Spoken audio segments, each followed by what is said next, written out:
Good morning friends. तो जैसे कि हम मॉडर्न हिस्ट्री का टॉपिक स्टार्ट किया तो उसमें देखे थे यूरोपियन कंपनियों का आगमन के बारे में। उसमें हम दो कंपनी के आगमन के बारे में देख चुके हैं, एक पुर्तगाली का, दूसरा डच का। आज हम देखेंगे भारत में ब्रिटिश कंपनी का आगमन, और ये सबसे शक्तिशाली कंपनी थी। ये ऐसी कंपनी है कि जो बाद में भारत सरकार भी बन जाती है। ये कंपनी लगभग 200 वर्षों तक भारत में क्या क्या शासन किया। तो आज देखेंगे अंग्रेजी कंपनी का आगमन।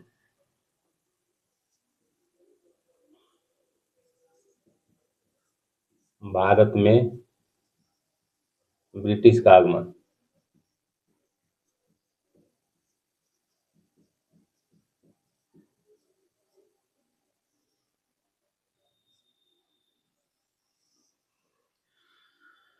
भारत में ब्रिटिश का आगमन। तो हम ये मान लीजिए मैप बना लेते हैं एक छोटा सा।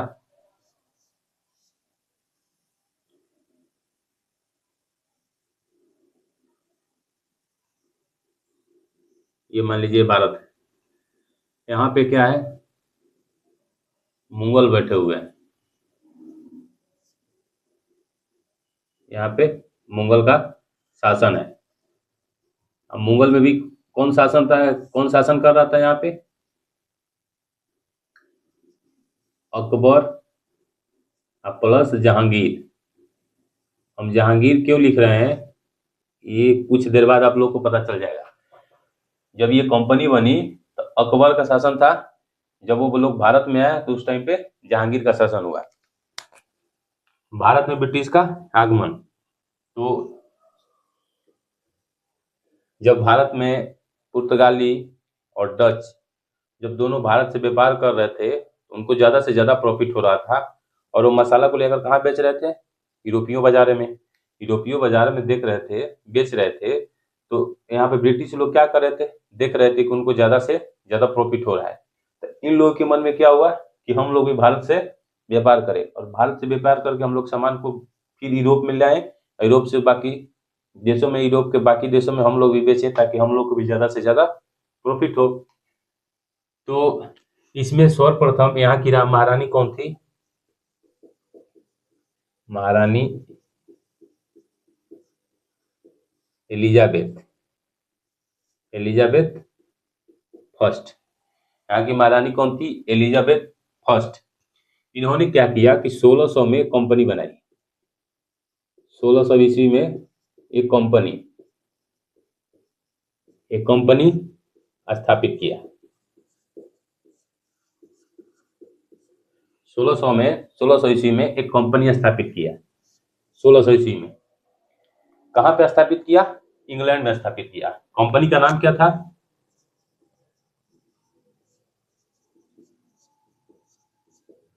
कंपनी का नाम क्या था? The government and the merchants of the governor and the merchants of London trading east to east. The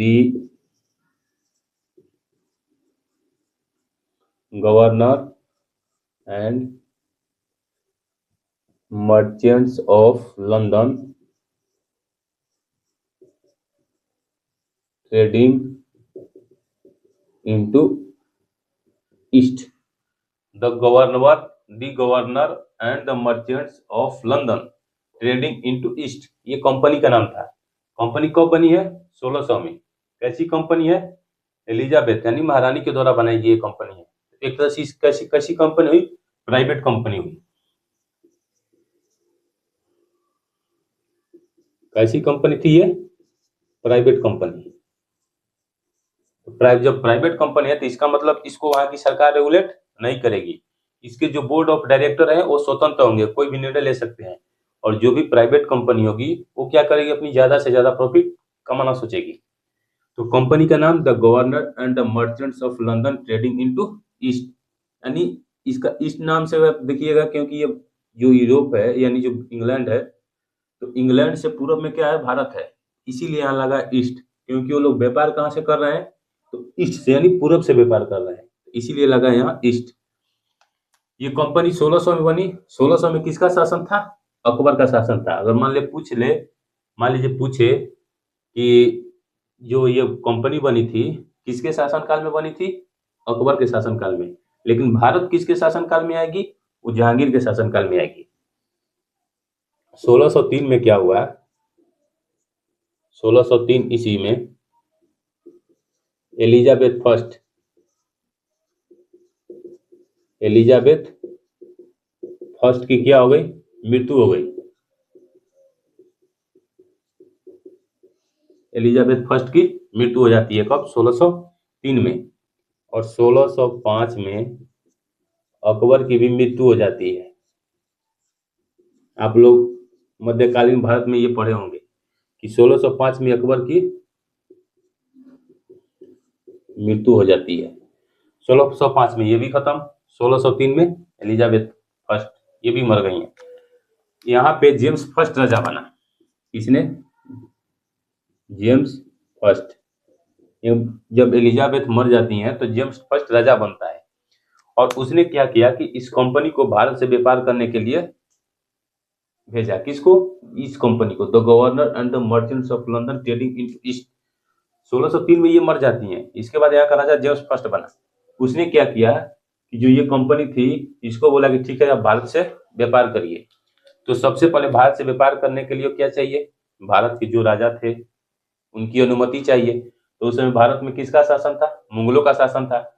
मुगलों में भी किसका? क्योंकि 1605 में ये अकबर की मृत्यु हो जाती है तो जहांगीर का शासन हो जाता है। तो जो जेम्स फर्स्ट हैं, जेम्स फर्स्ट अपने एक राजदूत को भेजते हैं, अपने एक दूत को भेजते हैं किसके पास? ये 1603 में राजा बने। अब जेम्स फर्स्ट, जो जेम्स फर्स्ट का जो राजदूत था उसका नाम था, जेम्स फर्स्ट का राजदूत का क्या नाम था? Captain Hawkins. Captain Hawkins. Captain Hawkins यहाँ जेम्स फर्स्ट का एक राजदूत है जो किसके दरबार में आने जो भेजा, ये जेम्स फर्स्ट ने किसके दरबार में भेजा? अकबर के दरबार में। अकबर के दरबार में।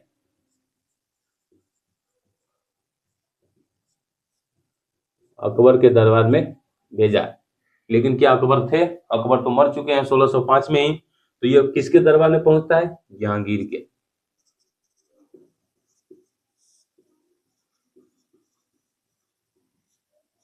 जहांगीर के दरबार में पहुंचा। जेम्स फर्स्ट का जो एक दूत था कैप्टन हॉकिंस, वो आता है अकबर के दरबार में। वो जो पत्र लेके आता है वो किसके लिए आता है? अकबर के दरबार के लिए। लेकिन अकबर की मृत्यु हो चुकी होती है तो वो किससे मिलता है? जहांगीर से मिलता है। और जहांगीर से कहाँ मिलता है? ये आगरा में मुलाकात करता है। आगरा में मुलाकात करता है captain Hawkins. Captain Hawkins James first का राजदूत था जो आगरा में मुलाकात करता है किससे? जहांगीर से। और ये क्या किया कि इनसे अनुमति मांगी। किस लिए? भारत से व्यापार करने के लिए। भारत से व्यापार करने के लिए कैप्टन हॉकिंस ने जहांगीर से अनुमति मांगा। और कहाँ के लिए अनुमति मांगा? सूरत से। सूरत से व्यापार करने के लिए अनुमति मांगा। किसने अनुमति मांगा? कैप्टन हॉकिंस ने। किससे मांगा? जहांगीर से। कहाँ से व्यापार करने के लिए? सूरत से। जहांगीर ने अनुमति दे दी कि ठीक है आप व्यापार करिए। 1608 में इन्होंने क्या किया कि एक कंपनी स्थापित कर रहा है सूरत में। 1608 में सूरत में ब्रिटिश ने क्या किया? एक फैक्ट्री स्थापित करना चाहा।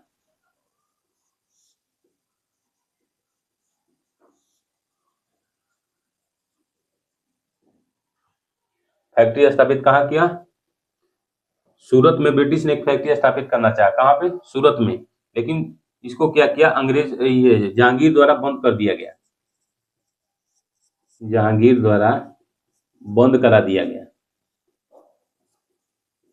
बंद करा दिया गया। कुछ कारण रहे होंगे जिससे जहांगीर ने इस कंपनी को बंद कर दिया। लेकिन अंग्रेजों ने क्या किया? 1611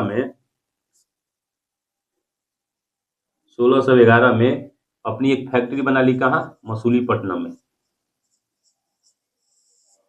1611 में कहा, मसूलीपट्टनम में अपनी एक फैक्ट्री बना ली। अब इससे नीचे आप लोग को नहीं दिख रहा होगा, इसीलिए हम ऊपर वाले को मिटा देते हैं।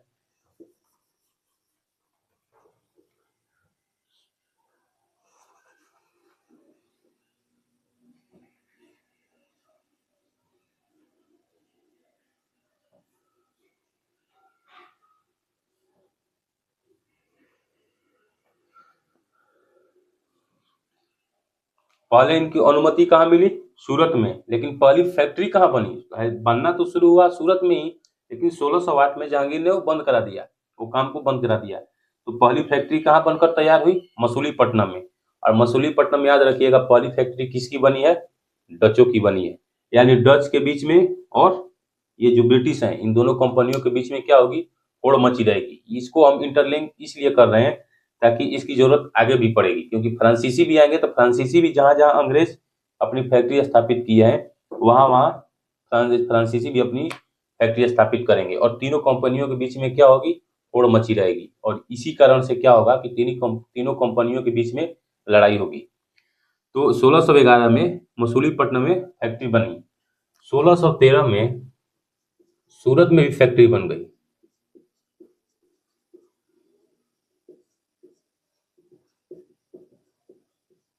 1613 में सूरत में भी क्या हुआ? फैक्ट्री बनकर तैयार हो गया। तो ये मसूलीपट्टनम में भी बनी और सूरत में भी बनी, और सेम जगह ये सूरत और मसूलीपट्टनम, यहाँ पे फ्रांसीसी भी अपनी कंपनी बनाएंगे। जब हम आगे फ्रांसीसी को देखेंगे तो उनकी भी जो फैक्ट्री होगी वो कहाँ बनेगी? यहीं पर स्थापित होगी, सूरत में भी और मसूलीपट्टनम में। तो ये 1608 में इसको बंद करा दिया था, लेकिन 1613 में इसको भी जहांगीर ने फिर से अनुमति दे दिया कि ठीक है, आप ये कंपनी बना लीजिए। तो यहाँ से और मसूलीपट्टनम दोनों से। इसके बाद भड़ौत से भी, भड़ौत, अहमदाबाद, बंगाल आदि क्षेत्रों में धीरे धीरे अंग्रेजों ने क्या किया? अपनी फैक्ट्री स्थापित किया। भड़ौच में, भड़ौच यहाँ देखिएगा तो नर्मदा नदी के तट पे है। अहमदाबाद साबरमती नदी के तट पे, और बंगाल आप देखेंगे तो तीन जगह से यहाँ भी क्या हुआ? इसने अपनी फैक्ट्री स्थापित की। किस लिए? व्यापार करने के लिए। यहाँ पे थोड़ा सा कैप्टन हॉकिंस का बात आया तो इसको देख लीजिए। कैप्टन हॉकिंस हेक्टर जहाज का कैप्टन था। मान लीजिए पूछा कि ये कैप्टन हॉकिंस कौन है, तो ये हेक्टर जहाज का कैप्टन था। जहांगीर से कहाँ मिलता है? आगरा में भी जहांगीर से मुलाकात करता है। जहाज का नाम याद रखिएगा, क्योंकि ये पूछा हुआ है कि कैप्टन हॉकिंस किस जहाज का कैप्टन था। ये पूछा गया, इसीलिए हम इसको बता रहे हैं कि ये हेक्टर जहाज का कैप्टन था। और इसको जहांगीर ने इसको खां की उपाधि दी थी। खां की उपाधि दिया और 400 मनसब आवंटन किया। मनसब क्या था? मनसब एक पद होता है। ये इसको शुरू किसने किया था? अकबर ने शुरू किया था। तो मनसब क्या होता है? एक पद होता है। तो 400 मनसब का आवंटन किसने किया था? जहांगीर ने, और इसको खां की उपाधि दी गई थी। और ये जो खां की उपाधि है, ये बीपीएससी में पूछा गया है कि किसको खां की उपाधि दी गई थी? तो कैप्टन हॉकिंस को दी गई थी। और इसको कितने वर्षों तक ये भारत में रहा? 3 वर्षों तक भारत में, 3 वर्षों तक ये भारत में रहा। तो ये तो हो गया किसके बारे में? कैप्टन हॉकिंस के बारे में। याद रखिएगा, इसको खां की उपाधि वाला और हेक्टर जहाज का कैप्टन, ये पूछा गया है। 3 वर्षों तक रहा, 400 मनसब का आवंटन किया इसको। इसके बाद क्या हुआ? ये तो दो जगह 1611 में, 1613 में फैक्ट्री स्थापित हो गई। इसके बाद सर टॉमस रो आता है। जो दूसरा जो ब्रिटिश राजदूत है सर टॉमस रो, वो भी किसके दरबार में आता है? जहांगीर के दरबार में।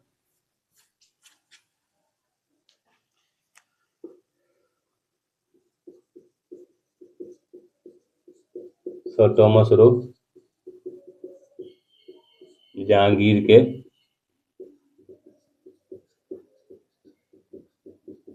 आता है। कब? 1615 में। 1615 में सर टॉमस रो जहांगीर के दरबार में आता है। जब ये सर टॉमस रो 1615 में जहांगीर के दरबार में आता है, तो ये वहां से कहाँ जाता है? ये वहां से गोलकुंडा,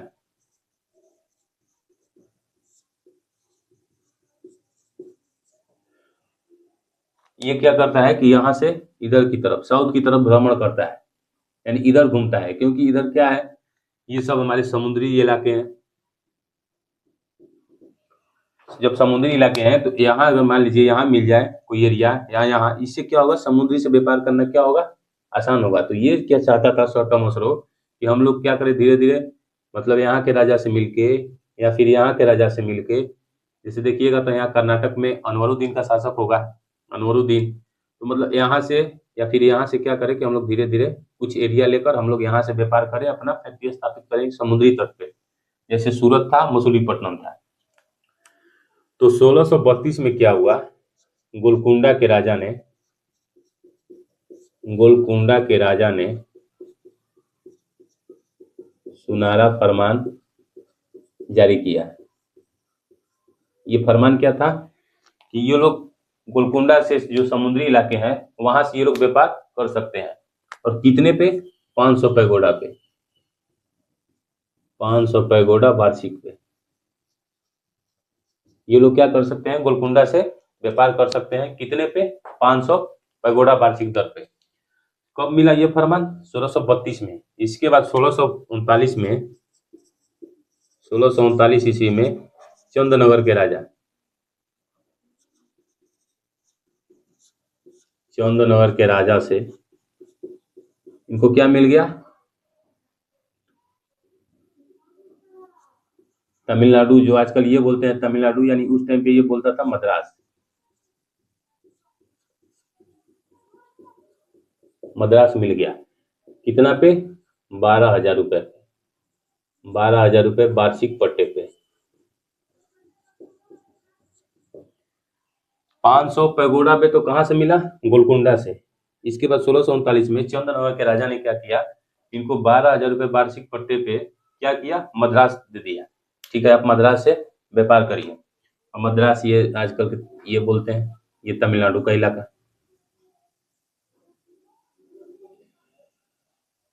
1639 में चंदनगर के राजा ने मद्रास दे दिया 12,000 रुपए वार्षिक पट्टे पे। तो यहाँ पे इन्होंने, अंग्रेजों ने क्या किया, ये फैक्ट्री स्थापित की, फैक्ट्री स्थापित किया, फैक्ट्री स्थापित किया और एक किला बनाया, एक किला बनाया। कहाँ पे, मद्रास में। उसका क्या नाम था, Fort Saint George, Fort Saint George. ये किला कहाँ बनाया, मद्रास में। किसने बनाया, अंग्रेजों ने। और यहीं पर अंग्रेजों का क्या था, हेडक्वार्टर था, यहीं पर अंग्रेजों का हेडक्वार्टर था। एक फैक्ट्री भी यहाँ स्थापित किया और अपना हेडक्वार्टर भी यहीं पे स्थापित किया, फोर्ट सेंट जॉर्ज पे। तो ये 1632 में, 1639 में इनको देखिए ये कहाँ मिल गया, चंदनगर के राजा, चंदनगर के राजा से क्या हुआ, मद्रास इनको मिल गया। तो ये मद्रास भी आ गया। सूरत तो जहांगीर ने अनुमति दे ही दी है, यहाँ सूरत, नर्मदा, ये बड़ौज नर्मदा के तट पे, ये है सूरत ताप्ती के तट पे। ये भी मिल गया, ये भी मिल गया और यहाँ पे भी मिल गया। इसके बाद देखेंगे 1651 में इन्होंने क्या किया, 1651 ईस्वी में बंगाल में भी फैक्ट्री स्थापित किया, बंगाल में भी फैक्ट्री स्थापित किया। 1651 ईस्वी में बंगाल में भी क्या किया इन्होंने, फैक्ट्री स्थापित किया। कहाँ पे, बंगाल में। तो एक ये वाला तट तमिलनाडु और ये वाला एरिया देखिएगा, ये वाला एरिया बंगाल। और यहाँ पे कौन है, मुगल। ये देखिए ये क्या हो रहे हैं, ये जो मेन, जो एक तरह से बोलते हैं जो मेन पॉइंट, एक तरह से मेन चौक पॉइंट, बंगाल क्या था, उस टाइम का समृद्ध क्षेत्र था, क्योंकि यहाँ पे गंगा नदी है, गंगा नदी इधर से फ्लो होती है। उस समय बांग्लादेश भी भारत में था, तो गंगा और ब्रह्मपुत्र का जो मैदान था वो काफी उपजाऊ था। तो वहां से क्या हो रहा था कि आय ज्यादा आ रहा था, इसीलिए इन्होंने क्या किया कि एक तो तमिलनाडु में पहली फैक्ट्री बनाई, सॉरी एक तमिलनाडु में फैक्ट्री बनाई, पहली तो इधर बनाई थी लेकिन एक तमिलनाडु में फैक्ट्री बनाया। सूरत में भी, सूरत में क्या है, कपास के लिए उपजाऊ है, क्योंकि ये पूरा मैदान देखिएगा, ये तो काली मिट्टी पाई जाती है यहाँ, महाराष्ट्र का गुजरात का तट ये काली मिट्टी के लिए पाई जाता है, तो यहाँ से क्या होगा, कपास की खेती होगी। ये बंगाल उपजाऊ था ही, तमिलनाडु में अब व्यापार करने के लिए है। तो ये तीनों देखिए मेन मेन एक तरह से चौक पॉइंट टाइप पे, जो मेन चौक पॉइंट है, यहाँ पे अंग्रेजों ने क्या किया, फैक्ट्री अपना स्थापित कर लिया। और देखेंगे कि यही जो मेन वजह है 1757 या 1764 में, जो भारतीय राजाओं द्वारा हस्तक्षेप न होने के कारण 1764 में ये क्या होंगे, जो बक्सर का युद्ध होगा उसमें क्या करेंगे, पूरे भारत पे कब्जा कहाँ कर लेंगे, अंग्रेज। ये क्या था कि भारतीय राजाओं द्वारा हस्तक्षेप न किए जाने का, या भारतीय राजा भी ध्यान नहीं दे रहे थे। ये मान लीजिए मेन उपजाऊ है, ये मेन पॉइंट है, ये मेन पॉइंट है, भारतीय राजा भी ध्यान नहीं दे रहे थे। तो इससे क्या होगा कि 1764 यानी बक्सर युद्ध के बाद ये क्या होगा कि पूरे भारत पे ही कब्जा कर लेंगे। तो 1651 में बंगाल में भी फैक्ट्री स्थापित किया। इसके बाद 1661 में इसमें कैथरीन, ये याद रखिएगा डेट, कैथरीन जो क्या थी, कैथरीन क्या थी, पुर्तगाल की राजकुमारी थी। तो कैथरीन की शादी किससे हो जाती है, चार्ल्स सेकंड से। चार्ल्स सेकंड ये क्या था, ब्रिटिश राजकुमार, ब्रिटिश ब्रिटिश राजकुमार। और देखिएगा पुर्तगाली भी यहाँ फैक्ट्री स्थापित किए हैं पहले से। तो जो ये बॉम्बे वाला क्षेत्र है, यहाँ ये बॉम्बे वाला एरिया है, तो ये पहले किसके अधिकार में था, पुर्तगालियों का अधिकार में था। लेकिन जब 1661 ईस्वी में कैथरीन की शादी जब चार्ल्स सेकंड से होती है, जो ब्रिटिश राजकुमार था, तो इन्होंने दहेज में क्या किया कि बॉम्बे को ब्रिटिश को दे दिया, यानी चार्ल्स सेकंड को दहेज में बॉम्बे ही दे दिया, किसने, पुर्तगालियों ने। और ये जो 1600 वर्ष जब इनको चार्ल्स सेकंड को जब ये मिल जाती है 1661 ईस्वी में बॉम्बे, तो ये क्या करते हैं कि 1668 में बॉम्बे को ईस्ट इंडिया को दे देते हैं, ईस्ट इंडिया को दे देता है कौन, चार्ल्स सेकंड। 1661 में बॉम्बे मिला किससे, पुर्तगालियों से, किसको मिला, चार्ल्स सेकंड को।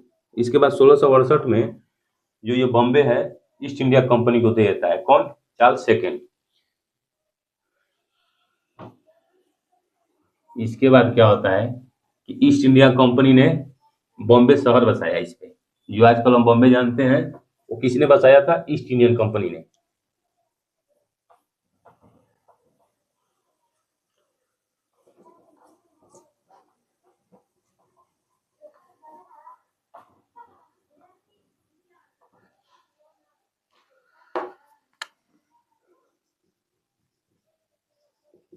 अंग्रेजों ने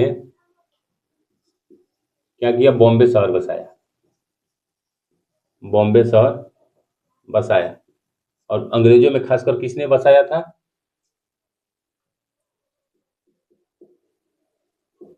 अंग्रेजों ने बॉम्बे शहर बसाया। और गेराल्ड अयंगर ने,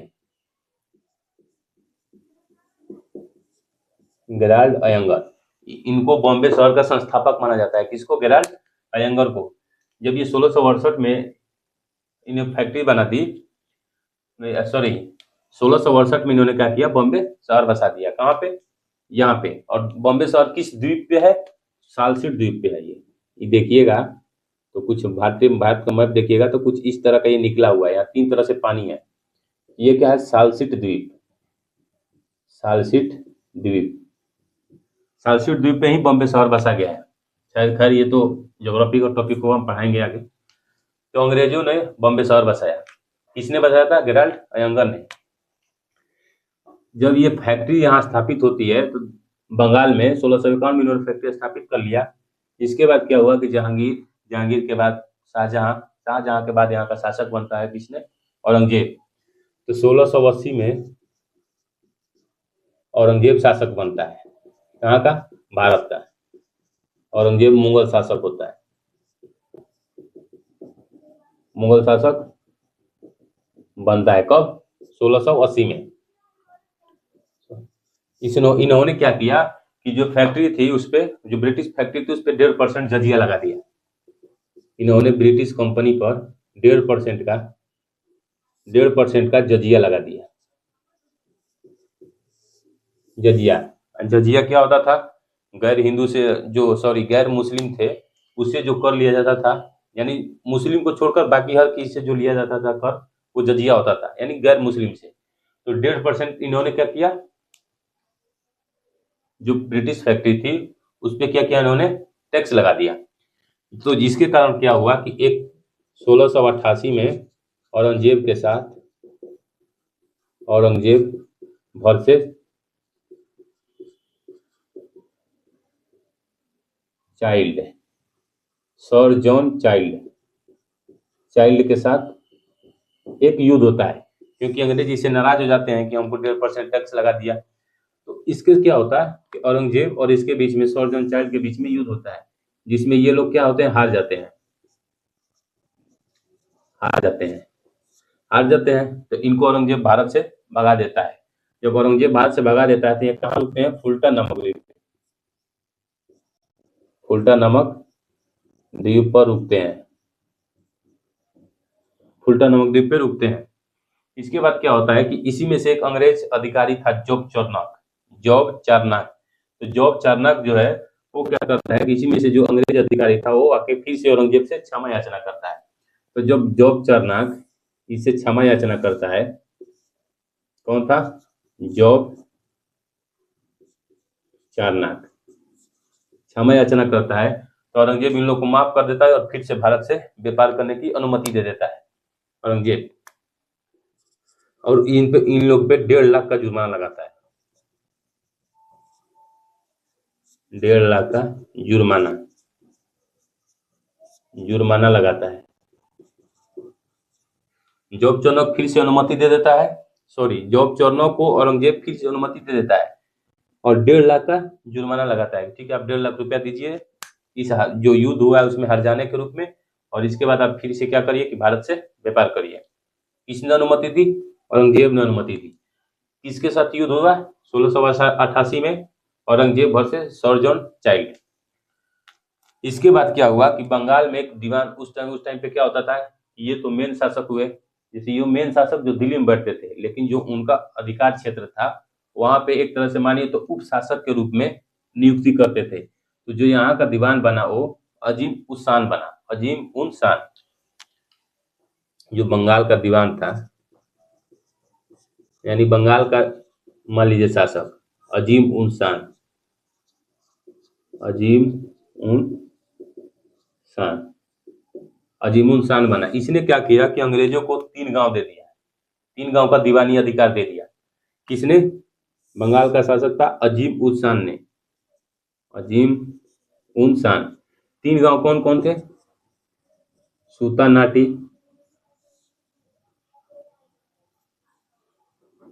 सूतानाटी, कालीकटा और गोविंदपुर।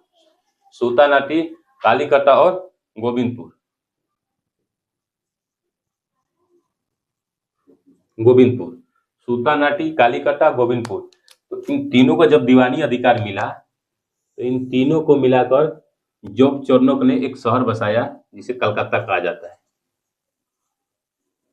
कलकत्ता किसने बसाया? जॉब चार्नक ने। किन 3 गांव को मिलाकर? सूतानाटी, कालीकटा, गोविंदपुर। और कलकत्ता शहर किसने बसाया? जॉब चार्नक, जॉब चार्नक ने। तो ये कलकत्ता शहर बसा दिया और यहाँ पर एक किला बनाया, fort William.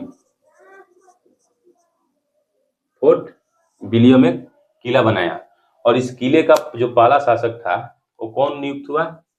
Charles Eyre. Charles Eyre. तो ये क्या थी? भारत में ब्रिटिश कंपनी थी। बंगाल का शासक अजीमुन शान ने सूतानाटी, कालीकटा, गोविंदपुर ये 3 शहर दे दिया था उनको दीवानी अधिकार।